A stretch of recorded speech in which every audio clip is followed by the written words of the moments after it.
Well, welcome everybody to She's of Love. Mhm. Today we have another new guest on, which is always such a pleasure.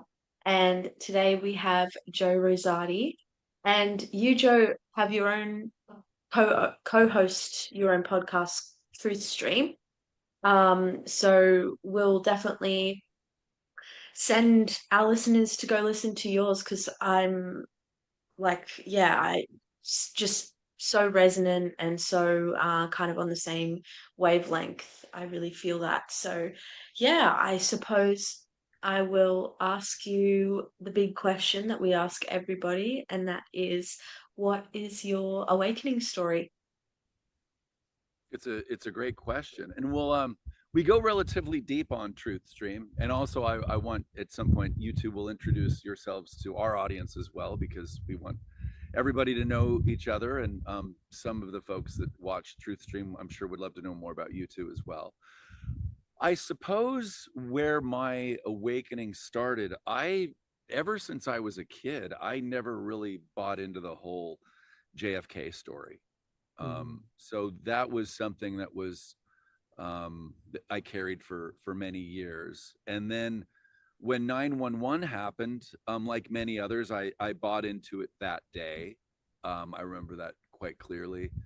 And then there was a film called Loose Change that came out, and there was Loose Change one, and then two, and then three, and they're just looking at whether it's Building 7 or the Pentagon and things not really adding up. And for me, when just a couple things don't add up, it becomes pretty clear that the story that we're being told is not the real story. And so I didn't know what to do about that. Um, and so it another event I suppose shelved in the back of my mind. And then there was this whole COVID thing that came out, and I didn't really resonate with that either. My father was a pharmacist, and I just saw a lot of things in the medical industry that didn't add up either. And so once 2020 hit, I just started looking into different either documentaries or what have you. And the first thing that really blew my mind when I started learning about the human trafficking was Native American women would disappear. And not only was the reservation not responsible because now the women were no longer on the reservation, but since they were from the tribe or the reservation, that even though they disappeared wherever they may have disappeared, that the police were not responsible for it, that were not tribal police. And I just thought that's one of the most horribly convenient situations, and it really kind of sat with me. And then over the next few months started learning more and more about the trafficking. And there's a gentleman named Gene Decode, and I actually reached out to him because there was this series of videos, the Underground Wars, and his email was at the end, and I was like, wow, he's not selling anything, he's just stating his background and what he's seen. And then had a way for me to reach out, and I contacted him and started talking with Gene, and ended up getting in on Nicholas Vignamin's show. And from there, just things started kind of unfolding, and I watched many shows such as Vignamin and Michael Jaco and David Nino Rodriguez, Santa Surfing to start, and then X-22 Report was getting my father into that. And more recently, And We Know. I love LT from And We Know, and his military background and his television production skills and his editing, and also his love for our creator. So that's the kind of the cliff notes of it, and we can go down any road you want, but I thought I would kind of start it there and see where this goes from here. So Yeah. I think I really love that you mentioned and gave voice to, what was happening and what is still happening with all the Native American women. because one of my best friends, we haven't talked about it on the podcast, actually, but um, one of my best friends, she's Native Canadian. And so she tells me a lot about, stuff that happens in communities and how common it is for women to go like missing on the highway. There's like a road, a famous road near her hometown that's like infamous for Native women going missing on this one highway. And it's just like this thing that just like happens. And it's insane because I feel like it would not happen to any other community, like that would never be okay in any other situation. It would be complete outrage, but like, doesn't get talked about enough, and it happens everywhere in South America. So many children go missing, so many women go missing. Um, all Bali, Indonesia, millions of babies are without homes, and there's no way to track what happens. They just know that a lot of mothers, give birth and then, you don't know what happens to the babies because of the kind of societal infrastructure that's in place of like shaming women who marry or who get pregnant out of wedlock and that kind of thing. And Sure. the they because I went to like a talk when I was in Bali about it, and yeah, they were saying that they go and give birth to these babies, and then we don't really know what happens because they go back, the mothers go back to their families and pretend that they didn't just give birth.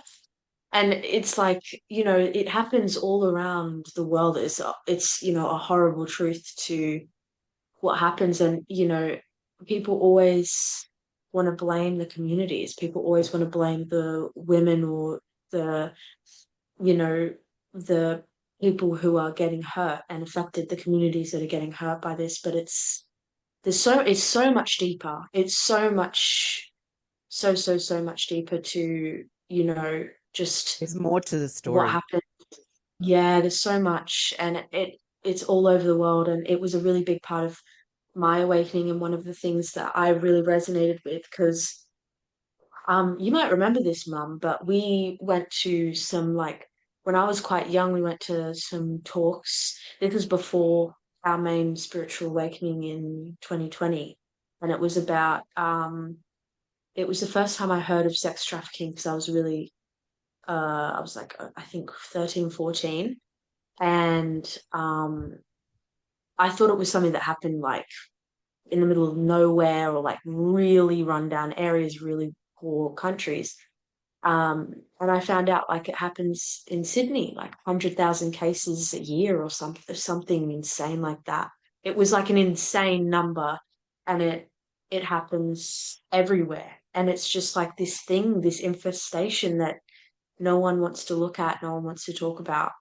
Yeah. So I really honor you for bringing that up because we haven't really talked about that on the podcast. Oh, okay. Yeah, it's the reason Scott and I started TruthStream. Um, Mm, I can't live in that world. I had a very good childhood, um, and I'm an uncle. I'm not a father. I've not met the right woman, so I don't have any kids. I'm not married. But what that's allowed me to do is to really dig into this, and I learned a lot from my father just about um, how to treat people and empathy and some business stuff. And unfortunately, he was involved in some business deals that didn't go all that well, and they were with doctors and lawyers and people in the medical field, and he was taken advantage of. So I just started really learning about a lot of different perspectives, and then hearing about the trafficking. There's things now like Pornhub, and it just seems like as people get deeper, it's not everyone, but as people get deeper and deeper into some of these weird, I suppose, kinks, that there's a lot of professionals that are now into children, which is, and what's scary is a lot of them are actually parents. In fact, mm, I'm in Tacoma, Washington, and I'm not going to name any names, but someone that graduated from a local high school with my one of my brothers worked at a school, and he was and this is what makes me believe that there is some kind of white hats or something going on behind the scenes. But they kicked his door in, and they arrested him, and he was a father of two, married, worked in the school system in IT, and I don't know what he was doing specifically, but either he was involved in sharing, selling, viewing something to some level at a very deep level with child porn, and he's now going to be getting the repercussions of doing so. And we're seeing a lot of that happening, a lot of takedowns. And I believe that's partly what's taking so long, if there in fact is a white hat movement, which I do believe there has to be, or we wouldn't see certain things like if you just look at what happened with Bud Light, and then you see these other companies a year or two later, Jaguar, what have you, going woke, and then realizing that wasn't a good business move. And then we see the most recent Cracker Barrel, how within a couple weeks they've since put the logo back, and we're seeing a massive shift in culture for seeing these agendas and starting to learn what's happening to the children. And we just got off an interview with Laura Worley, who was unfortunately uh, a victim, as her story says, of Hillary Clinton, and was sexually trafficked. And it's pretty deep, the people that we've interviewed, and now we're seeing more and more of this come to light. And I believe this whole Epstein file thing, when you're going to tell the world who's, the society who's been running things, you can't just start off with a full banger of truth, because it's so shocking that it has to be dripped out in a way, and you have to have them wanting the truth. And just like the Democrats are now demanding the files, because I believe they think Trump is on it in a nefarious way, that you have to get. I think we're seeing a lot of stuff put out and then taken away for a while and then put out again, just to kind of get people to start kind of going, wait a second, what's really going on here? And I believe that's really what we're watching. So, and I've been trying to explain some of this to Frank Prieb, in fact, and with the whole Operation Warp Speed. Frank Green? No, the Frank Prevey who we had on the show. Yeah. Oh yeah. Oh my God, Yeah. sorry. Yeah, that's okay. I Yeah, blinked. I heard Frank Green for a second. I was like, oh, yeah, of course. The best. yeah, Oh, Frank and Debbie, yeah. who I met at David Martin's 12 Senses in Yeah. person. But wondering about Operation Warp Speed and what we're watching there, and at least Trump is now wondering if, in fact, maybe he possibly had something from that, or he's now saying, well, let's see what's really going on. And so Yeah. there's so many layers to this, that it's really about the greater awakening of conscious of humanity than a specific thing. So it's very multi-tiered. And what's challenging for me is the Yeah. conversations I have, whether it's in person or people on the show. What angle am I coming from? So my mind's constantly trying to read the room and what I can and can't talk about without throwing someone completely off. And not that I know exactly, but I know enough to know that what's on the surface is not the only story, if that makes sense. Yeah. And I think from I'm a very. spiritual, sorry, Juliet, I think from a spiritual point of view, part of the reasoning of this, not knowing where like the tiered thing, and not knowing how to read the room, or like what can we say, what can't we say, I think the deeper spiritual part of that is being okay with not knowing certain things, and kind of like realizing that when we feel into something and we feel that there's something not right there, we may not ever know why it feels off, but the fact that it feels terrible to us, and that we're like, this is wrong, whatever it is that's going on in front of me, I don't really understand it, but I know that it's wrong, is enough. It's enough for us to say, I don't want to have anything to do with that, or I'm going to walk away from this, or, I need to shed light on that thing, or whatever it is. You walk down a path to discover more, or you turn around and go, nah, I don't want to have anything to do with it. And I know for me personally, I have learned over the last 5 years to sit back and observe things before I jump in and say, oh, well, that's that, or this is this, because I really don't know at the end of the day. Right. And I may never know. We may never have the full story, but I'm okay with that, because what I'm seeing and the people that we're talking to, like you, Joe, everybody's in agreement that whatever it is that is going on is not right. It's not for humanity. Humanity is suffering because of it. Right. Yeah, I think it's time to. I'm interested to see these Epstein files to get released, because I it's been so long now. I feel like it's getting ridiculous. Like, come on, show us. Like we've been waiting since what, 20, I don't even know. And yeah, I'm interested to see what comes of light from that. And I don't know. I think when you get to that level of power in the top 1%, you have connections, people. Um I think there's people, a lot of mess there, people protecting people. I'm just interested to see how it goes and when it's going to be shown to the public, because yeah, we deserve to know. It's a complete. It just, I don't know. I think it sets the tone for everything else, because it's such a deep rooted, problem with Mm.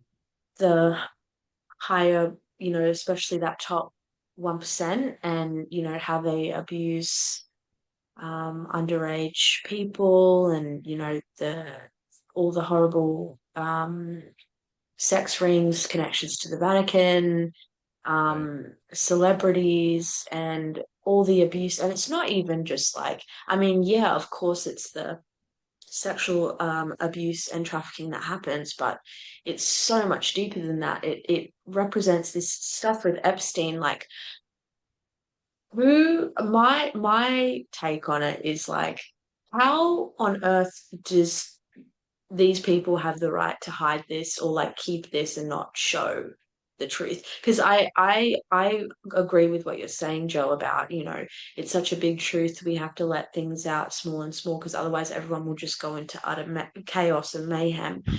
But Yeah. there's a certain point in which it's like, well, who gets to decide, Yeah. especially with something so deeply, such a deep wound for everyone, but also for women, and like a lot of any type of, not that it's just about women, it's about everyone, but it's such a deep wound that we carry ancestrally, getting abused in these ways. And it's like, I feel the weight of this. It's like, how can you keep this from us? Like, we deserve to know. We have the right to know. So I'm looking forward to the day that it comes out, because I know people where it's too big now. They can't Yeah. not show Everybody it. knows It's about it. just Yeah. everybody Right. knows. Everybody's demanding it. We're getting louder and louder and louder. So it's only a matter of time. And I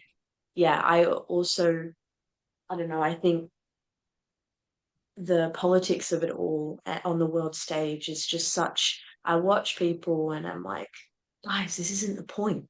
Like, let's go look at ourselves. Like, let's be with ourselves. Let's choose what we believe, because no matter what side you choose, it is not, I promise you, it does not reflect, the inner truth that you have. Just live out your inner truth, and the world will, change for you. That's my kind of view on life. Like, I don't think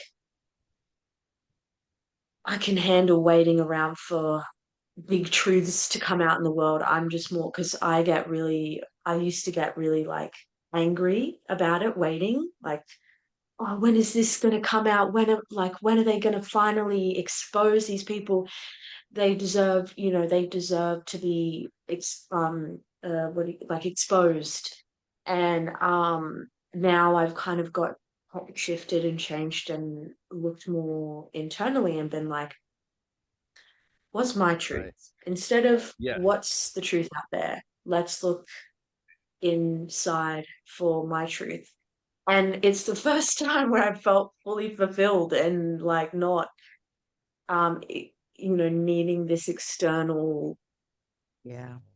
thing to fulfill my what I need, like the truth that I've been seeking is like, oh no, it's actually I think that's a big here. part of what you're speaking to, is a big part of it. I'm glad we're bringing this conversation up, because it's, people are going to get to a point, and I think the beauty of all this is people are going to realize that we're really in a spiritual battle, that Satan, God are real, and you have to pick one side or the other. And that's a lot, because even as a kid, that I grew up going to, private schools, I here's part of my awakening and part of my realization, I suppose.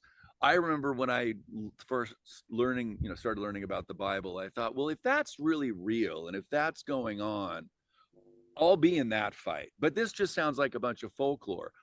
Well, in the last 5 years, I've really realized how real it is. And a big part of that has been the conversations that I was privy to in person with Dr. David Martin, with Pastor Dave Bryan from the Church of Glad Tidings, and the fact that Pastor Dave got David Martin to go to the Church of Glad Tidings in Yuba City, California. And David wanted nothing to do with churches. But David is to watch David for 4 days in person, download information and share that with us. I've never seen someone's mind work like that. It was absolutely incredible. And of course, I would have said yes to your show anyway, but knowing that, Kim's been on the show, and the Martins have been a part of this, it was an absolute no-brainer. But it's just been amazing to learn how real this spiritual battle is, and of course, then starting the show. But there's no doubt anymore. We are literally in a spiritual battle, and it's a lot of when people who are atheists are going to be tested. Well, wait, I have to choose between this and this. I didn't believe in either. I mean, so that's part of the unfolding, because you're having to uproot Yeah. something from such a deep level, and they've done a really, really good job of getting most of humanity to even think that God and Satan aren't even real. I mean, that's a heck of a thing. I mean, the greatest trick the devil pulled was to convince you that he's not real. Yeah. So, That is that's so true. That's been part of my awakening, because I grew up Catholic, going to Catholic school, going to church, listening to my parents talking about their beliefs.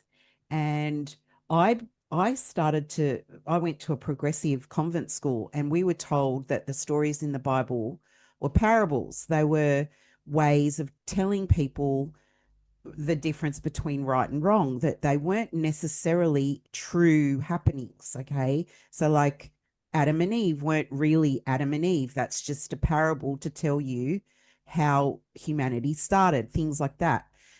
So, I already had this idea in my mind that there are certain stories in the Bible that may not be exactly 100% true of how they happened. And so I've had this seed of, well, I don't know that, that was written in a book. I don't know where that came from, really. right. So in 2020, when I started to really see what was going on, and the children, and like the children part of my awakening really rocked me. I think I cried for 3 days straight. Your knees. It's Yeah, it just really did. It did a number on me. And I started to realize what you're talking about, Joe, is that good and evil actually really exists. right. It's really real, that this idea that Satan isn't real, and that love prevails, and, this romanticized idea of religion, that, you know, God is all encompassing and he's just love and all of this stuff. It was, you know, and Satan doesn't exist. It was very naive. It was like a children's story, really. In 2020, I started to realize, no, actually, there are sides. Right. And it is Mm. here now on this planet where we live. It's happening all around us all the time. And I saw a documentary back in my 20s. So this is 30 years ago now. I saw a documentary. You're old, Mum. What was that? What did you say, Juliet?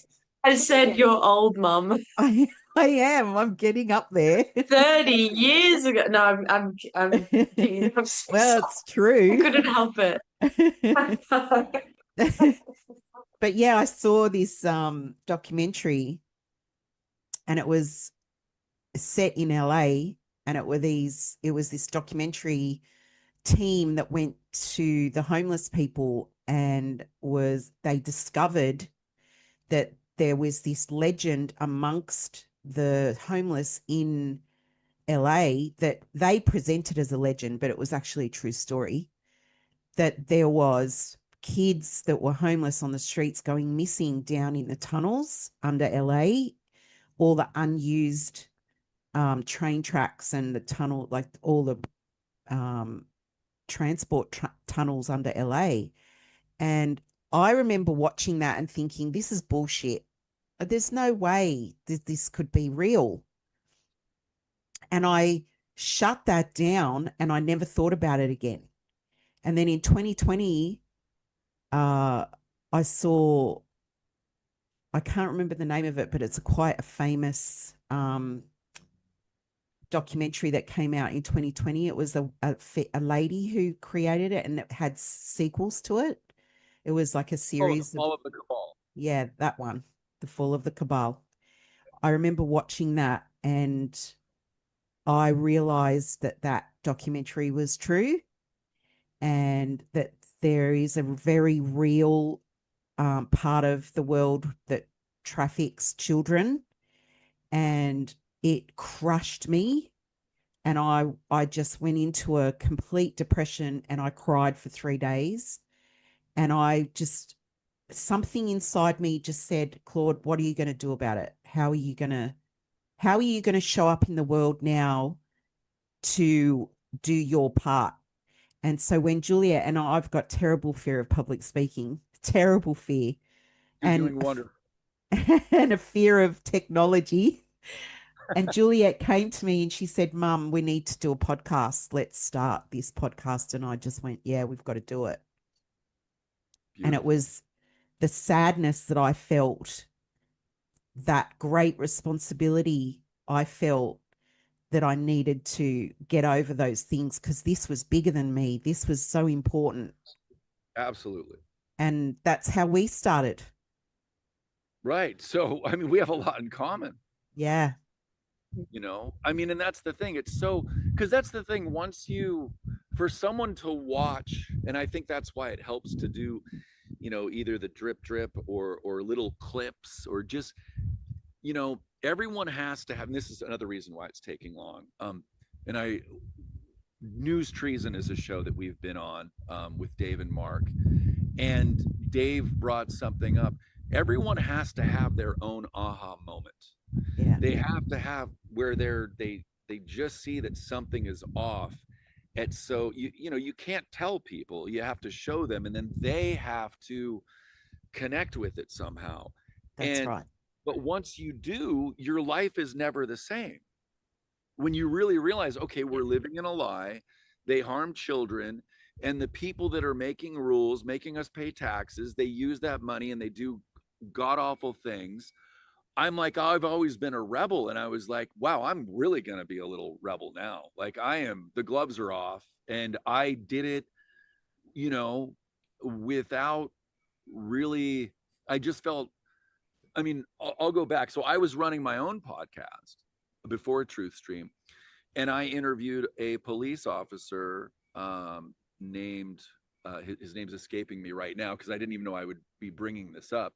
But he basically told the governor of Washington State to kiss his butt. And I asked him on our interview, can you talk about the human trafficking in Washington State? Robert LeMay is his name. And he talked about it. He talked about the trafficking at the Super Bowl. And he basically 6 weeks after the interview, he would have never went to a hospital for COVID. But 6 weeks later, he was in the hospital, and I reached out to another woman that I had interviewed that was a respiratory therapist. And she said that basically what she learned is he was taken out. He was brought into the hospital with COVID, put on a breathing machine, respirator, and given remdesivir. Yeah. And they took him out. Now, I don't know if it was specifically because of that show, but I don't think it really helped him. But he said, be careful with what you do with this. And I just had it primarily on BitChute, but it had over 6,000 views. And it scared the hell out of me for about, a month or two. And then we finally started TruthStream, and I started finding my tribe, Lewis Herms from Screw Big Gov. And now David Martin and Pastor Dave Bryan, and now we have an army. But when you're by yourself and you're talking, and I was reaching out to 3 different writers in the local Tribune about human trafficking. Not one of them wanted to write about it. All 3 of them had gotten the what, and none of them are around anymore. One in his 40s, one in his 50s, and one in his 60s. And I'm not saying that to scare anybody about the what, but it's not what they said it was. So now I feel I even have more of a duty, because some of the mainstream writers that were good people, they were just very misinformed, they were very indoctrinated, they were very brainwashed. I feel it's my job to speak on behalf of them as well. And I don't have, I'm not bought and paid for. No one tells Scott and I what we can and can't have on our show. We have no one overseeing what we're doing, or our salaries are not dependent upon that. And we've lived very frugally only until recently with some of our sponsors, because the priority is the story and the children. It wasn't to do a podcast to make money. Yeah, we need to pay our bills, but we would rather get by and pay our bills and have the heart that we've always had than ever change that to make money. So yeah, I think it's really, really important right now to be sharing this work. Yeah. Wow. Yeah. Yeah. Do you want to say something, Juliette? I suppose I was going to ask what is ahead for you now.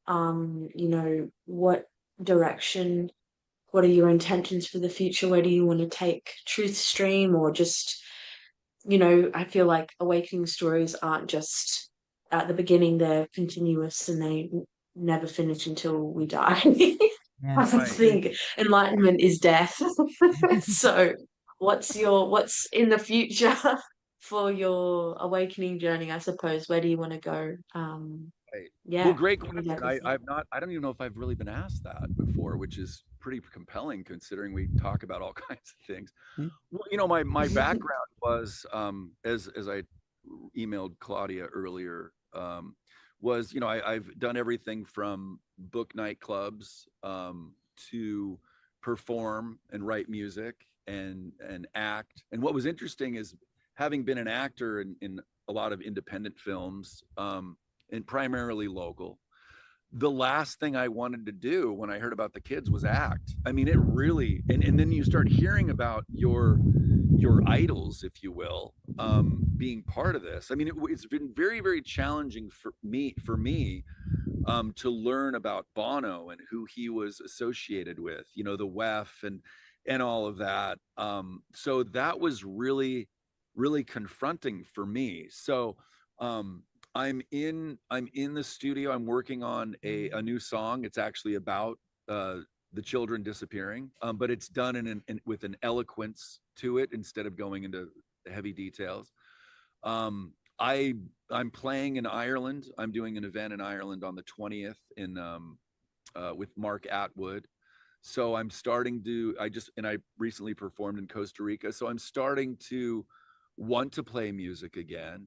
And so I do see that to be part of events where awareness is continued to be raised, where I'm bringing my music into those events and maybe helping curate and put together some kind of maybe an event where there's music and there's David Martin and there's Dr. Christiane Northrup and maybe Pastor Dave. I don't know. I have so many amazing connections now that now I get to use my background and all the things I've been through to make something really beautiful. And that's the other thing. I don't think there's any mistakes now. I mean, for many times I'm like, why is this so hard? Why can't I just do something I love and get paid for it and just flourish in the world? And I think the answer is I had to keep coming up against these obstacles so I'd learn something else and then learn something else. And I think that's a big part of it. And now it forced me to reach out and create an amazing tribe. So I think the future, I think we're through most of the hard part, but I think my future and many people's future that are in this movement are absolutely luminous, incredible, and unlike anything we could have pictured before. So if that makes sense. Yeah. High five to that. Yeah, Yeah. absolutely. That's a That's where I good think note to end on, Jay. Yeah, we've reached 40, well, not quite 45 minutes because it took us so long to Yeah. figure it out. I think we're about 35, But but nice to keep them kind of well. Just because I'm going to put this on TruthStream, Mm-hmm. yeah, can you ladies just tell my viewers, Scott and I's viewers, a little bit about your background, and which you have, but a little bit about your channel and what you represent and where to find it? That would be wonderful. Yeah, sure. Do you want to do that, Juliet, or do you want me to do it?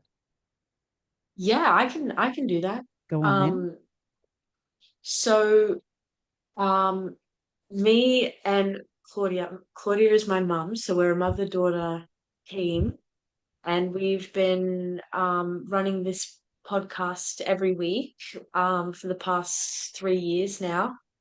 And yeah, it started at a just basically wanting to give other people a platform to tell their stories and give more voices to the community instead of this big focus on, um, I guess Mainstream. a lot of the stories yeah, the mainstream stories that we hear over and over again. And, we wanted to be part of the healing of the collective and part of the, that good side that we're, in this very polarity focused battle that's going on.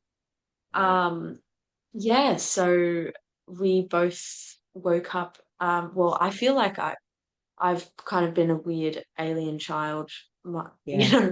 my whole life, pretty She much. was born awake, definitely. I was, yeah, but mum, like, we all kind of had our big main awakening all together in 2020 when we realized, oh yeah, so there's some weird stuff going on, and this is all kind of a lie. Um, and yeah, I suppose I've been traveling the world for the past 2 years and continuously doing the podcast. I'm only 22, and mum's been we kind of just always been connected throughout this journey. And I don't know, you can see how we've grown from the start to who Yeah. we are now. How did you It's a very big, 184,000 subscribers on Facebook? Holy cow. Yeah. yeah, mum can answer that one. Yeah, that's me. What's your secret? Oh my God. So the secret really is connecting with people on a level. I just started to put out content that spoke to me and it connected. So really I met a need within the Facebook community that spoke to a lot of people, and we get so much feedback from people saying, you're speaking my heart. The things that you share are speaking to me on so many levels. I've experienced such hardship.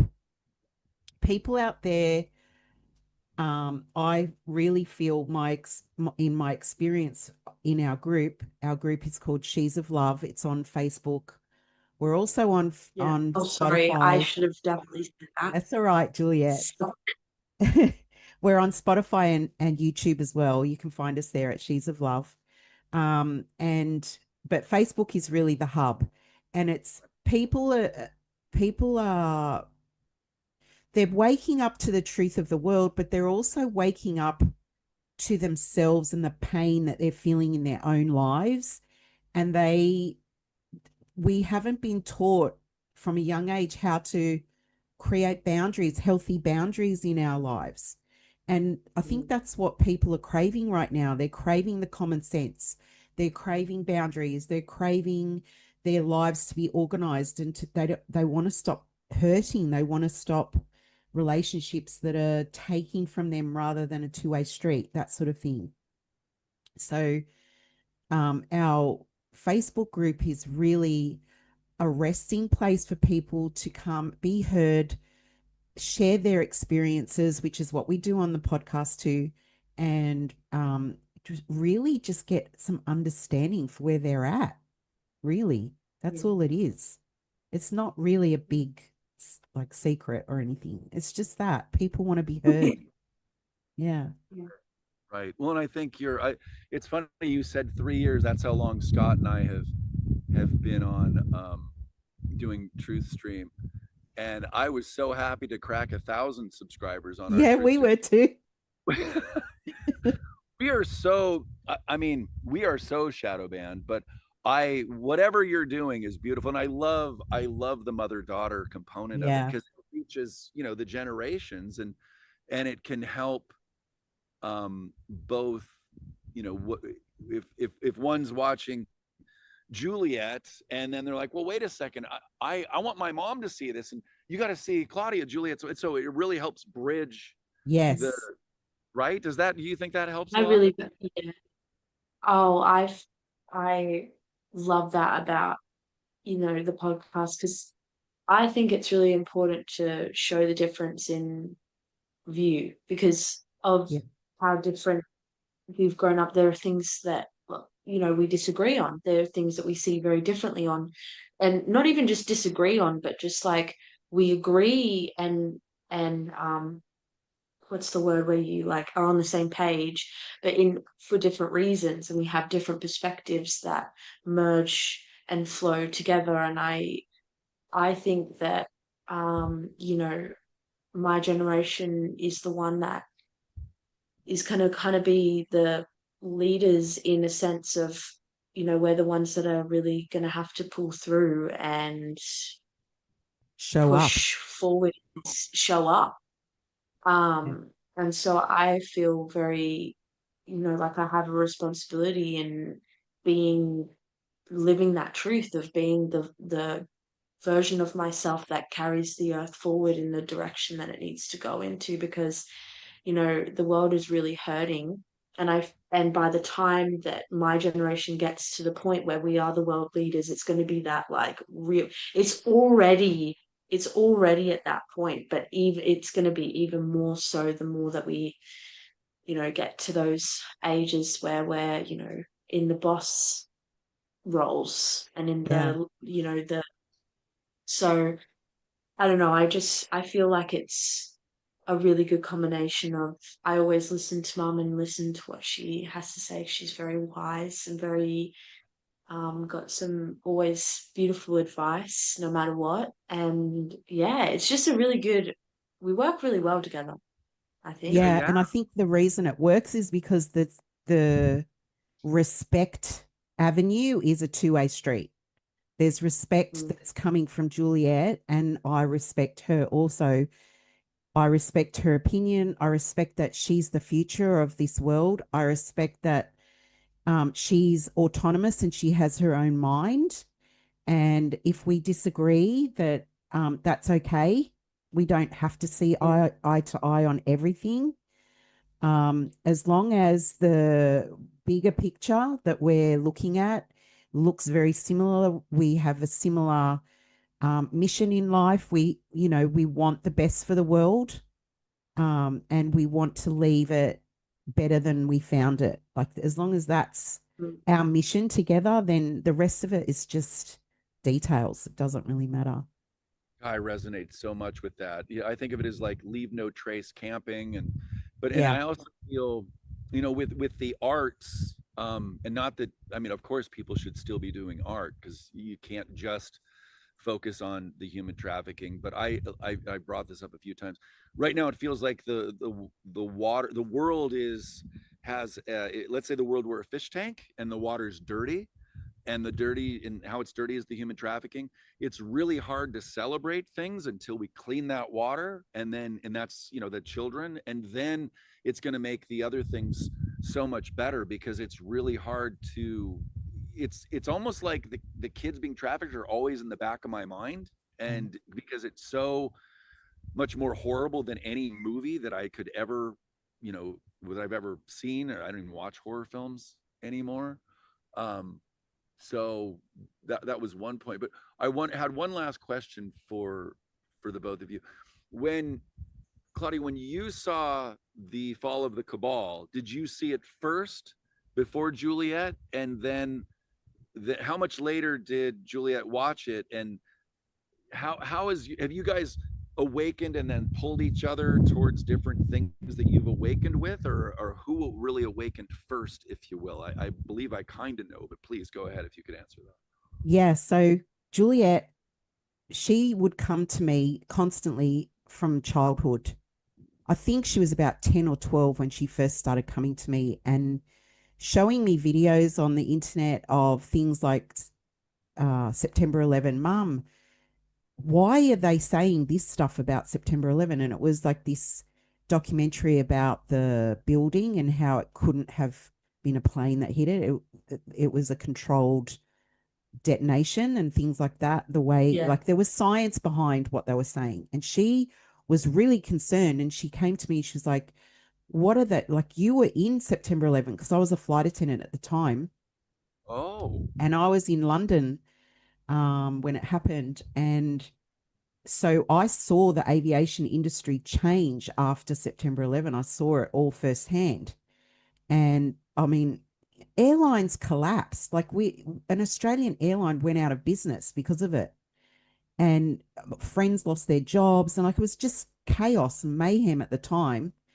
So my focus wasn't on the truth of what had happened. My focus had been on my personal experience of the aftermath. Yeah. And so when she came to me and showed me these videos, I was like, wow, like, that actually that's kind of strange. But I dismissed it. I was like, oh, I don't know, maybe put that on the back burner. Like, I don't know how to answer that one. And then she would come to me with the moon landing, and she would come to me with other things like, Mum, what do you think about this? Like, it seems like they're lying. And so for years, And Mum was like, "Oh my God, what is this yeah, girl I doing? was What am thinking, I? is my What do I have child to a deal with?" conspiracy theorist? you know? Yeah. And but I Answer is didn't yes. but I didn't judge her, right? I didn't judge her. She was young. She was an internet child. She was, she had access to information that I didn't know she's a about. little star seed, is what she is. Yeah. And I didn't, because I wasn't on the internet that much back then. I was more of a TV person because of my generation.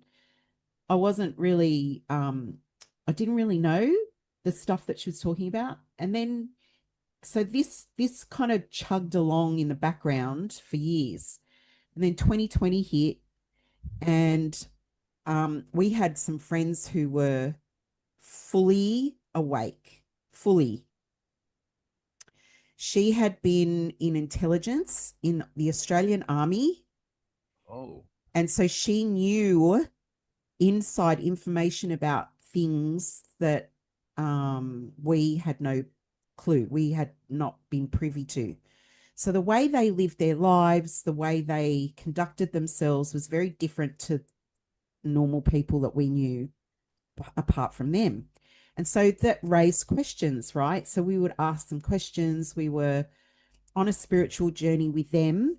They were teaching us spirituality, but all this truth stuff was in the background. They weren't really talking about it because of what you said, Joe, previously. You can't tell people about it. They have to discover it for themselves. They have to have their own awakening. And so there were just signs with these people. There were signs. And I knew that the stuff that they would talk about had weight because of the information they had been privy to years earlier in the Australian Army. So if they said to me something like, don't judge Donald Trump so harshly because of the media, I would go, okay, there must be something in that. But they would never tell me directly, oh, Donald Trump is a white hat or a good guy or whatever. Like they would never do that. Planted those seeds. Yep. Exactly. And then 2020 came along and I saw it was actually a friend of mine who sent me, and she wasn't awake at the time. She sent me a video of David Martin. He was very instrumental in giving me the facts of the situation. And she also sent me a video of David Icke on the Rose show on. Yeah, I know who you're talking. Yes, I think I know what you're talking about. Yeah, something Rose. The dude that was interviewing was, I don't know his first name, but that channel actually got shut down not long after that David Icke video interview. And it was that David Icke interview that clenched it for me. That was the key in the lock that opened the lock. So up until that point, things were like, I don't know. But the dots all connected when I saw that. Brian Rose, I think his name is Brian Rose, that interview on YouTube. And then I got Juliette to watch it. I got London my Real. husband. London Real. London Real, that's it. Yes. Yeah, we do know a lot. Okay. Yes, that's the one. Yeah. I was looking it up. Once you said Brian Rose, I was trying to think of his last name. Anyway, keep going. Yeah. So I showed that interview to Juliette and I showed it to my husband, and it all clicked into place for both of them as well, because we'd been on the same journey with these friends of ours with the internet. Juliette had been coming to me for years, showing me these truths. And so this was what we just went, oh my God, that's what it is. And it all fell into place. Juliette was the woodpecker, and then finally that was the thing that just knocked the whole tree down. It kind of broke open your. Yes. Wow. Yeah. But it was kind of like me being the mum of the family. Once I had opened my eyes, everybody else was like, okay, this is real. Right. Wow. Yeah. Thank you so much for sharing that. I think that's an incredible story. And yeah, it's so cool to it's kind of like co-hosting. Yeah. Because maybe we should do an episode together. Yeah, absolutely. I mean, we do shows with other hosts of shows, and it's really more like a conversation than quote unquote an interview, because it's just, I mean, what we're really doing is we're opening up a computer and we're having a what could be a private conversation, and we're sharing it with, I don't know how many folks end up watching out of your 284,000. Hello, everybody. But no, it's pretty incredible. And I think people would rather have, I mean, think of how many newscasters can even do a show without their scripts, right? So here we are just having a conversation, an organic conversation. And I think people would rather watch something like this than some movie that took $100 million to create. That's right. Fair enough. Yeah, So, exactly. Wow.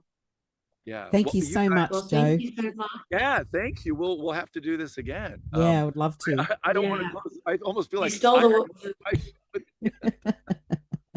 yeah, you stole the words right out of my mouth. I was going to ask if you wanted to come on again. Yeah. Oh, I'd be honored. Absolutely, absolutely. Yeah, and I Okay, have we'll be in touch. some great guests to also share with you ladies. And I've already mentioned Mark Abrams from News Trees, and Yes. brilliant Yeah, I soul. mean, I'm talking with him via email, so yeah, he'll be on too. 40 years of mainstream media background. Amazing. And he's finally making up for it by doing what he's doing now. So we're not here by accident, ladies. No. It's very divine that we're talking. So Yeah. yeah, All awesome. right, Well, everyone. thank you so Thank much. you. And thank you, everybody, for listening.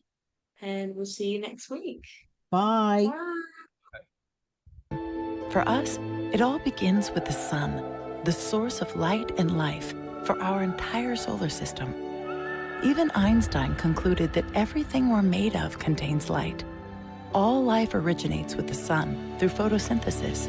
Plants and vegetation collect the light, and all living creatures emit light. Humans actually emit infrared light, which can be seen with night vision devices. We've known for centuries that light has many effects on the body. LifeWave's phototherapy patches use light to stimulate the body's natural healing systems, providing specific health benefits. Here's how the technology works. First, a patch is applied to specific points on the body. Where the patch covers the skin, infrared light emitted from the body is reflected back into the tissue. This stimulates the skin, which in turn stimulates specific regions of the brain. The brain then taps into the body's own natural flow of energy and the ability to heal itself. Let's take a look at why this is important on a cellular level. For example, a number of our patch products help counteract free radicals, oxygen molecules that damage cell proteins and contribute to visible signs of aging. When the body is stimulated through phototherapy to release its own antioxidants, these free radicals are neutralized naturally. LifeWave phototherapy patches promote an environment that enables the body to optimize its restorative powers and provide specific health benefits, all without the use of harmful drugs or chemicals, all helping you to stay healthy and young. To find out more, contact your distributor or visit lifewave.com. LifeWave. Live long, live well.